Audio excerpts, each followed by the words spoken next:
It's your boy Conservative34, and today, yet again, we're talking about set lists. That's the topic for me and the Dave Matthews Band. And I want to talk about See Here Now and just put out a question or kind of make some arguments against what people are saying to defend the cookie cutter set as I wait for my cookies to be baked in the oven. The See Here Now set was cookie cutter, okay? Do you remember? Oh, really? Don't drink the water. No way, dude. Come tomorrow. Again? What? Oh, wow. And we all saw it coming. This is what they do for festivals. But my argument today is that if they slightly change things up, and they don't have to, and they probably won't, because that's just how they are right now. Dave just doesn't care. He goes to a festival, don't drink the water, come tomorrow, do you remember? Come tomorrow's not there. That girl is you is there. Like, it's the same stuff. Jimmy thing. It's predictable. The most predictable sets from a band that people follow it because of how unpredictable they are. As far as, yeah, they play the same 90 songs per year, but there's always, like, you don't know when they're going to play a certain song. Except a festival, you know they're not playing the rare stuff. My theory is this.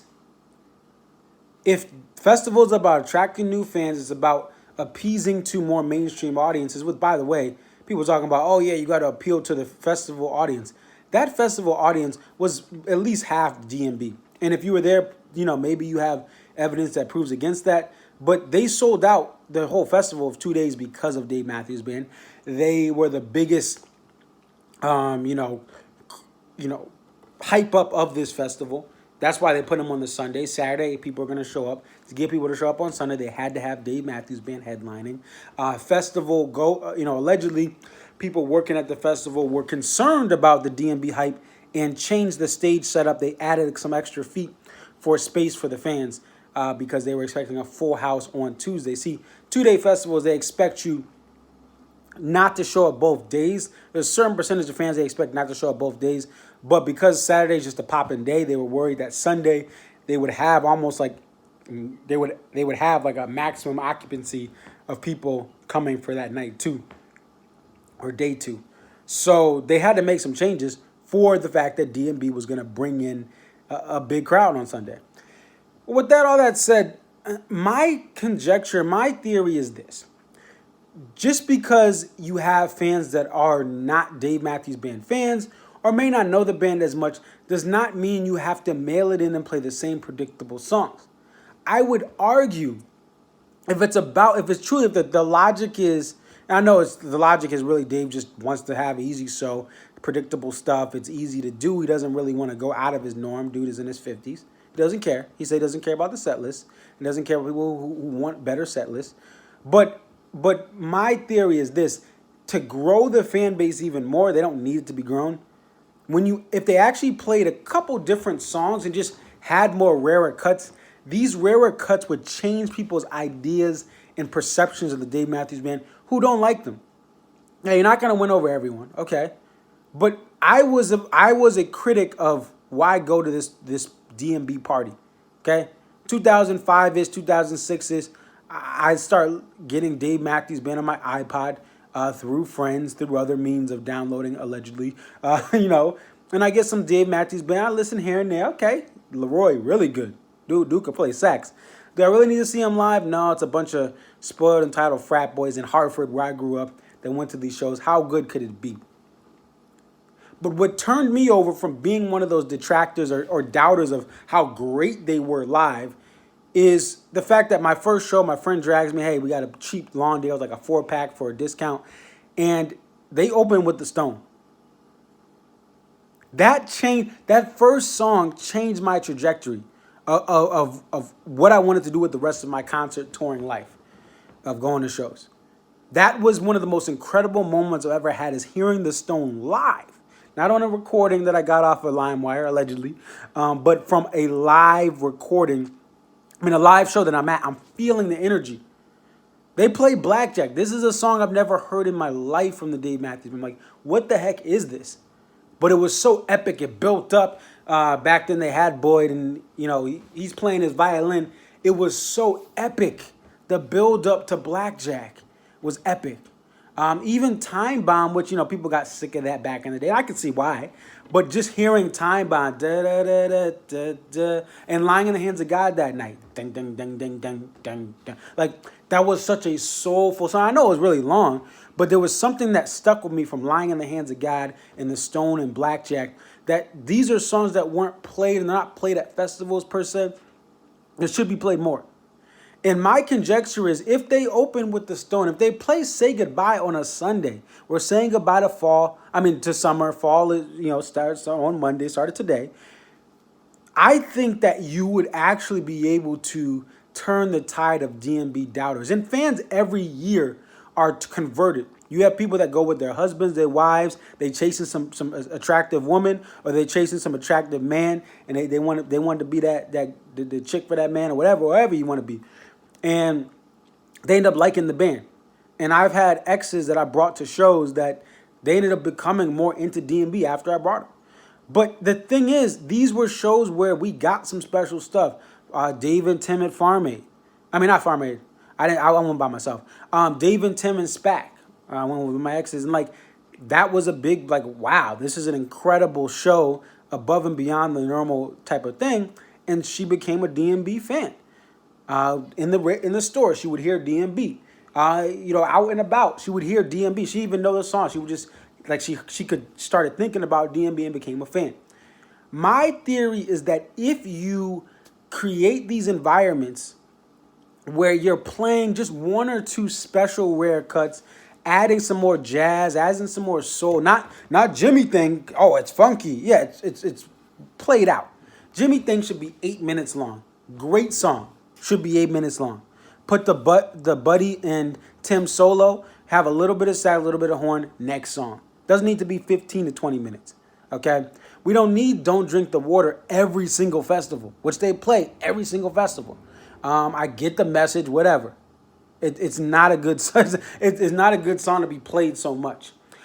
Great message, not that good in 2019. Great in 1998, 99, 2000, slower, more balanced, not now. And Come Tomorrow and Do You Remember? These are not songs you want to have a casual fan base listening to. I know Come Tomorrow has this great message of, yeah, things are going to change.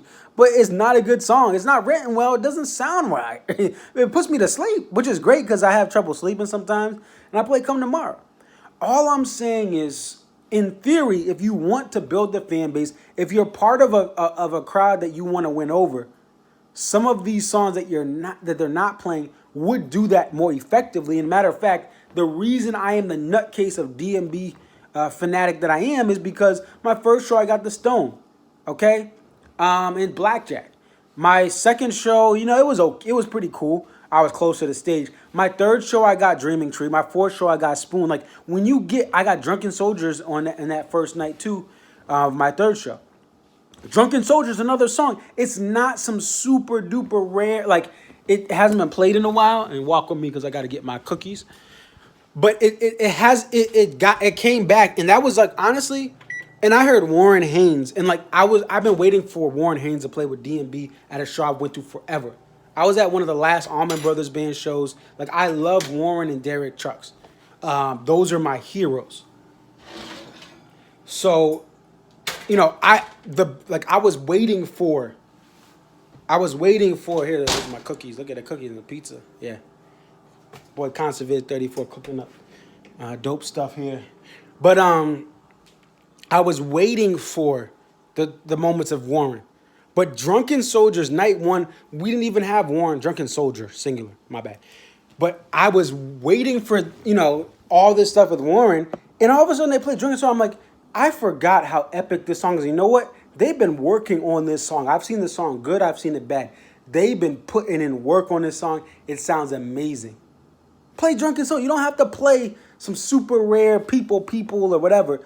Drunken Soldier would be epic. Right on the beach. All I'm saying is that there's choices that they could make if it's about winning over fans versus the same cookie cutter set. And again, most of the fan base for this show, a lot of these fans were DMB fans. This is not Jazz Fest where it's 20% DMB fans and people for other stuff.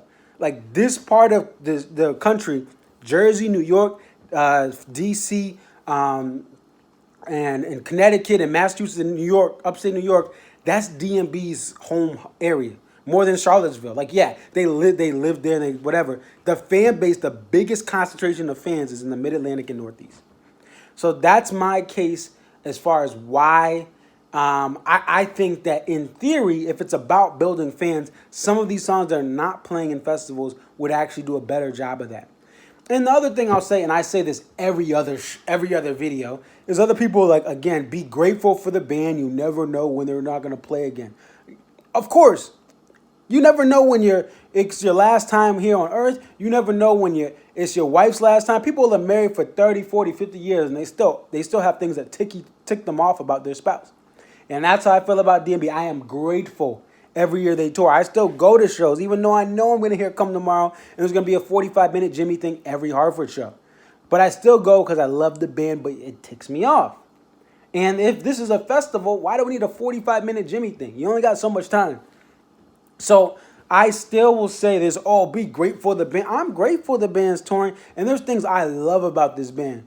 But there's also some things when they go to these festivals, when Louisiana Bayou is like, we got to play this song. Play the jam.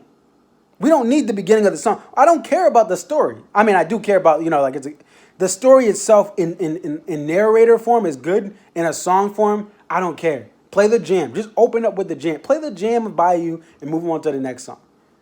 That's what I'm saying. I've been married to DMB since 2012 as far as such a more elevated fan.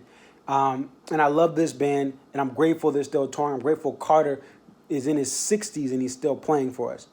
But at the same time, just like any connection or long-term relationship, some of this stuff needs to stop. Come tomorrow. Don't play it tomorrow. Don't play it next year. Don't play it next week. But and they can play some of this other stuff. They didn't play You and Me. Did they play You? I can't remember. I don't even want to look at the set list. but Ants Marching is dope. It Fly Like an Eagle. Like play that stuff without Jimmy thing. That's all I'm saying. But let me know what you guys think. Definitely like, comment, and subscribe. It's your boy Conservation 34. I'm out. Peace.